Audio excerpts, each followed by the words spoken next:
generational talent is different. Who are generationally talented quarterbacks to you? I mean, present day or college kids?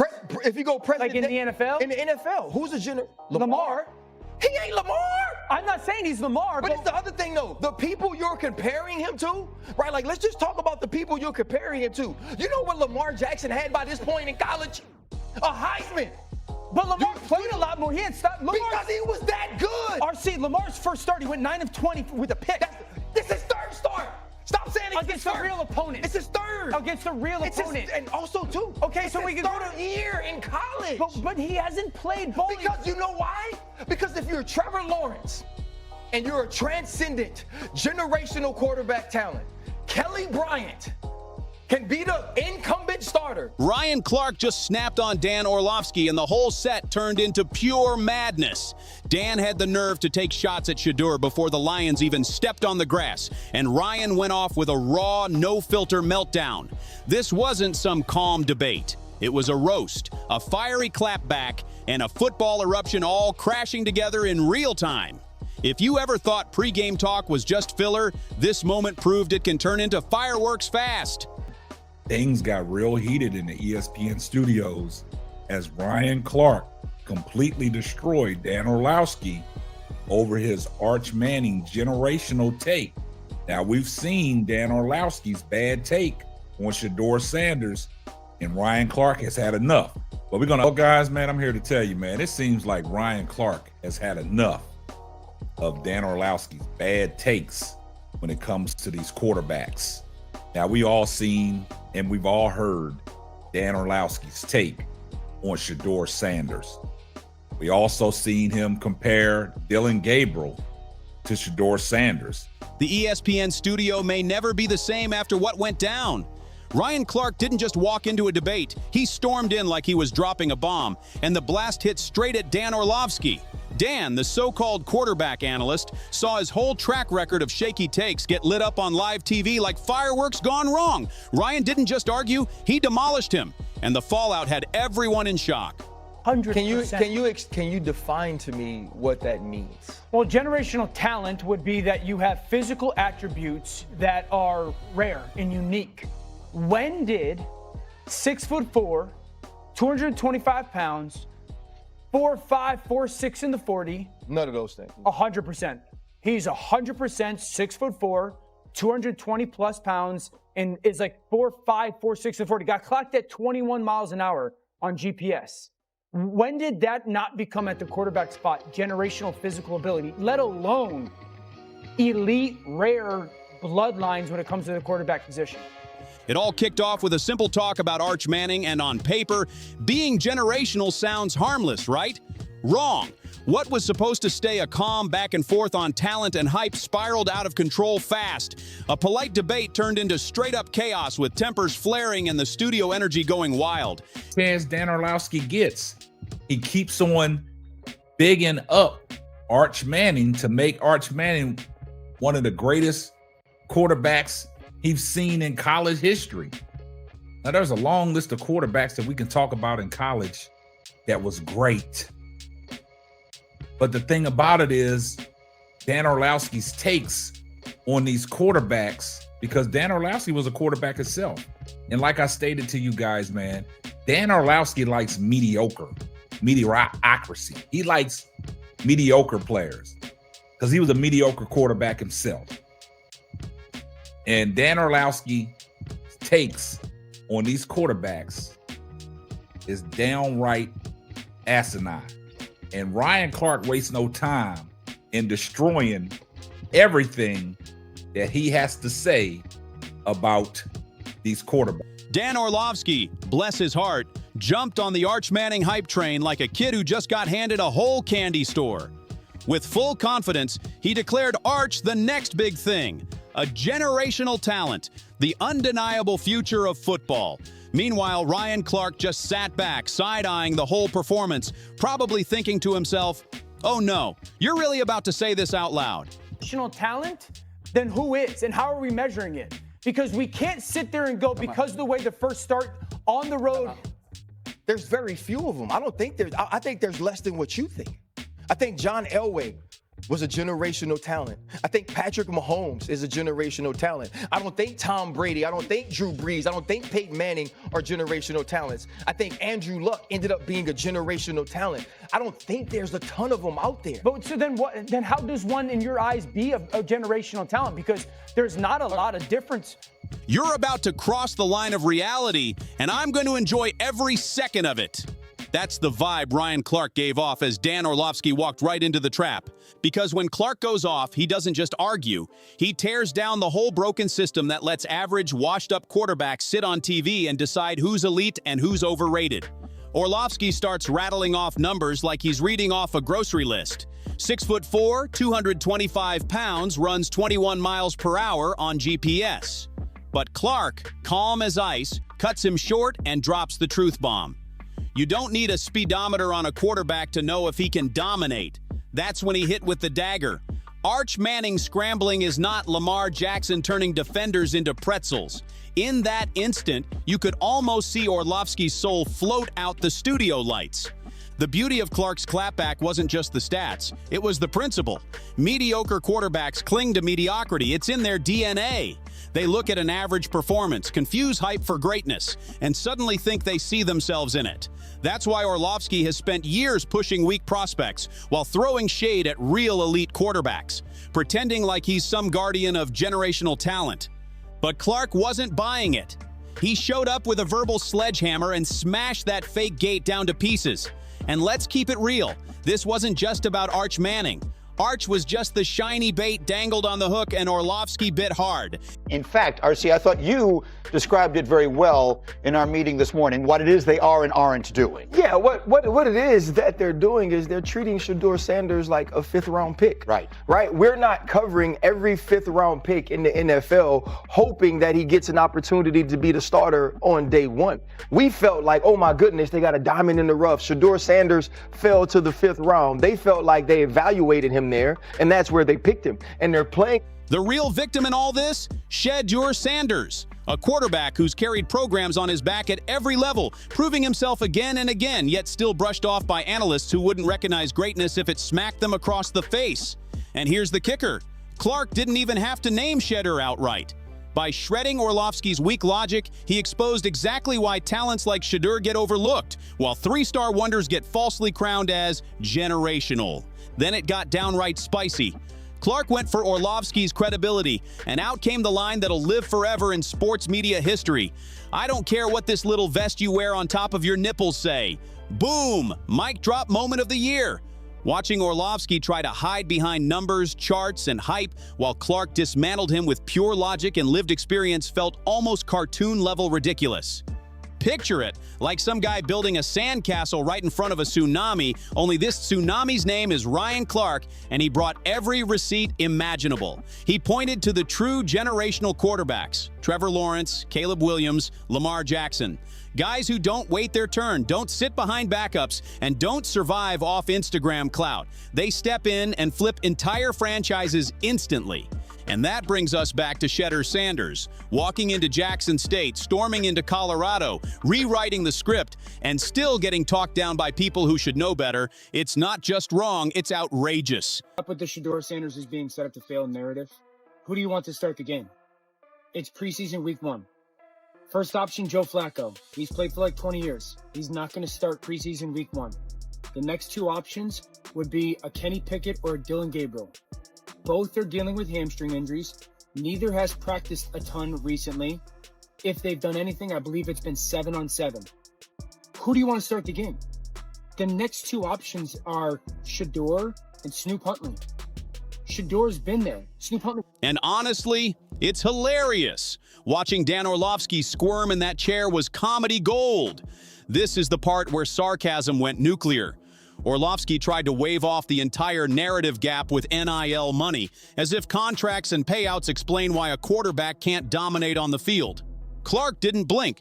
Generational talent doesn't wait around for paperwork. It forces decisions, shakes the room, and demands respect whether people like it or not. And that's exactly what Shedeur Sanders has been doing.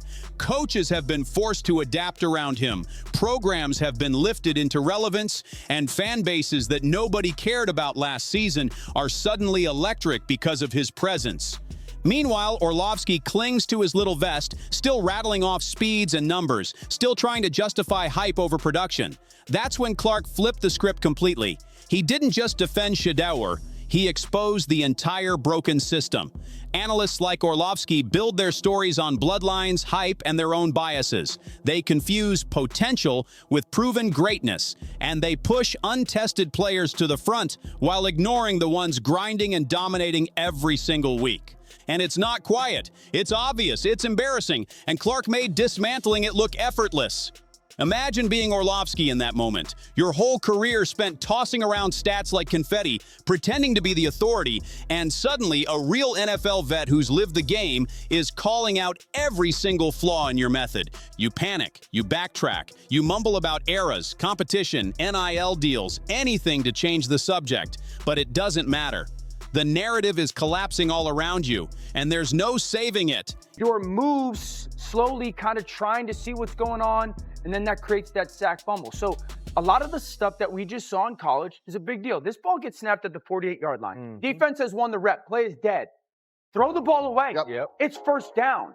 But instead we run, and it's a 2.5, 3-yard loss. So instead of being 2nd and 10, we're 2nd and 13. We're dead. Again, here's the opportunity to throw the juke route. Hold, scramble. So some of those things that I was and others were concerned about on the college tape showed itself again. This is not the end of the world, though. This is part of his development in becoming a potential starting quarterback. The audience is glued in, and Orlovsky's credibility is melting away faster than a snowflake on hot pavement. Yet somehow the comedy of it all keeps pouring out in waves. Clark isn't just throwing numbers, he's dropping straight logic. If Arch Manning is being crowned generational after 3 career starts, then what does that say about how quarterbacks with years of proven dominance are being judged? Shedeur Sanders doesn't need a highlight reel to make his case. The stats are there, the wins are there, the clutch moments are written in bold ink. Everywhere he goes, programs get elevated instantly, but the media machine keeps turning its head, hyping the hype while downplaying reality. And that's where the irony bites hardest. Dan Orlovsky, the so-called quarterback analyst, getting schooled in real time on what elite talent actually looks like, all while he keeps lecturing fans on potential and upside. Clark dismantled his logic piece by piece, exposing how analysts undervalue true greatness like Shedeur and keep boosting mediocrity to the spotlight. And the crowd watching Orlovsky sweat knew exactly what they were witnessing. Beautiful chaos, because this isn't just about one quarterback or one analyst, it's about the entire sports media system. Players like Shedeur Sanders are forced to climb uphill every single day, not because they lack talent, but because lazy narratives are easier than giving real evaluation. My analysis on Shedeur Sanders for the people that messaged me, Uncle Tom, or commented, fool, I do want to say something to you sincerely from the bottom of my heart, and that's kiss my I'm not going to holler sabotage and racism when I don't truly believe something is sabotage and racism. I did have a problem with the way Shedeur Sanders was covered in the pre-draft process. The anonymous reports demeaning a young man's character who had never done anything wrong away from the field, had never shown anything but leadership. Analysts keep clinging to history, bloodlines, and personal biases instead of giving credit where it's due. And Clark ripped the whole curtain down, exposing every flaw in the system. The best part? He didn't even need Shedeur's name blasted front and center. By shredding Orlovsky's weak arguments, Clark revealed the bias, the absurdity, and the double standards baked into sports media. When Orlovsky tried to save face by leaning on measurables, GPS speed, body frames, or whatever excuse matched his vest, Clark never flinched. Because here's the truth, you can't measure heart, leadership, or the ability to instantly transform a program with a stopwatch, and you definitely can't call somebody generational off 3 starts while dismissing a quarterback who's consistently dominating. That vest joke wasn't just comedy, it was devastating. It summed up exactly how ridiculous it is when analytics and hype get placed above real production. Generational talent doesn't wait for validation, doesn't negotiate with hype, and Shedeur Sanders proves it every single time he steps on the field. He walks into struggling programs, flips the culture, delivers clutch plays, earns the respect of veterans older than him, and yet the media keeps undervaluing him. It's laughable, and Clark turned that hypocrisy into pure gold. Then Clark delivered the dagger, reminding everyone how insane it is to crown someone generational after only 3 starts. True generational talent dominates immediately, forces change, and leaves an impact you can't deny. Caleb Williams did it, Trevor Lawrence did it, Lamar Jackson did it. That's the standard. So while Shedeur may not have had reps with the ones, what else do you want them to do in Cleveland? It's an opportunity for him. It may not be the ideal opportunity. Very rarely is it for a 5th-round pick, but it's an opportunity for him to go out there and do in a game what many have reported he's done in practice. Stop with the setup to fail narrative. Gonna try and knock that. Shedeur Sanders, same exact story. Meanwhile, Orlovsky is still sitting there with his little charts measuring speed and completely missing the forest for the trees. The irony is flawless. The comedy is flawless. And for real fans of the game, the frustration is off the charts. Because by the end, it became clear. This wasn't just about Arch Manning, Shedeur Sanders, or even Dan Orlovsky himself. This was about exposing an entire broken system. Analysts are supposed to bring insight, real context, and sharp evaluation. Instead, too many of them pump empty hype, protect their own narratives, and tear down players who've already proven themselves on the field. Clark ripped that whole framework apart in one sitting, showing exactly what happens when someone with credibility, experience, and truth on their side holds up the mirror.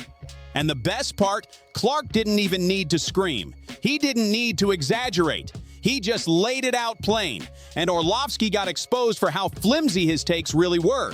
Watching it unfold was a straight-up masterclass in media accountability and comedy gold at the same time. Orlovsky scrambled, stammered, tried to explain numbers and hide away, while Clark calmly dismantled every point one by one. It felt like watching a train wreck in slow motion, except the train was packed full of bad quarterback takes, and Ryan Clark was tossing truth grenades into every single car. That means multiple teams, 32 teams, passed on him multiple times. And now you want me to say the one team that did decide to draft him doesn't have his best interests at heart. The thing is, he was a 5th-round draft pick. 5th-round draft picks get 5th-round treatment, even if we don't feel like they deserve to be drafted in the 5th round. So you're gonna play with some guys who don't make the team. You know who else you're gonna play against? Some guys that don't make the team. You can't look away. You want to, but the chaos is way too satisfying to miss. By the time Clark wrapped up, Orlovsky's credibility was lying in ruins, and everyone knew it. The analysts on set, the fans at home, the entire audience watching in real time. The lesson couldn't have been clearer. If you're depending on Dan Orlovsky to define who's elite and who isn't, you might as well flip a coin and hope for the best. Because real talent doesn't need hype. Real talent shows up, produces, and forces the world to recognize it. And Shedeur Sanders, he's the living embodiment of that truth. That's why this clash will live forever in sports media history. Clark held a mirror to the system, and what stared back was brutal, hilarious, and impossible to ignore. So the next time an analyst tries hyping up a 3-star prospect while tearing down someone who's been consistently elite, remember this moment. Remember the chaos.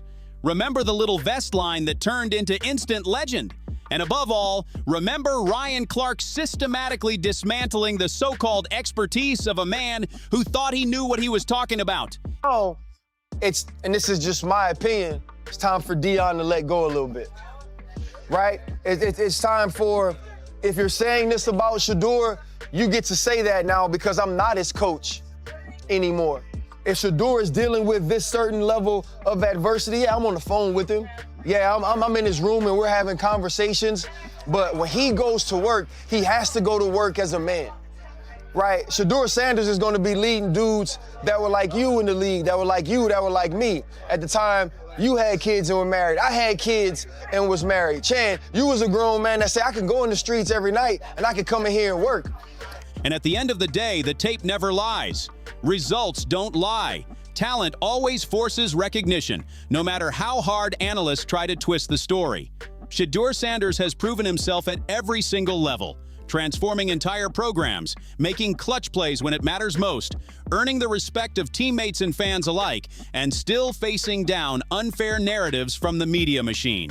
Meanwhile, analysts like Dan Orlovsky keep pumping mediocrity like it's gold, but moments like this show why credibility and actual performance will always matter more than measurables, bloodlines, or nostalgia trips. And Orlovsky? Maybe next time invest in a sturdier vest, because when accountability comes crashing down again, that flimsy fabric won't save you. Drop your thoughts in the comments, hit that like button, and make sure you subscribe for more wild breakdowns just like this.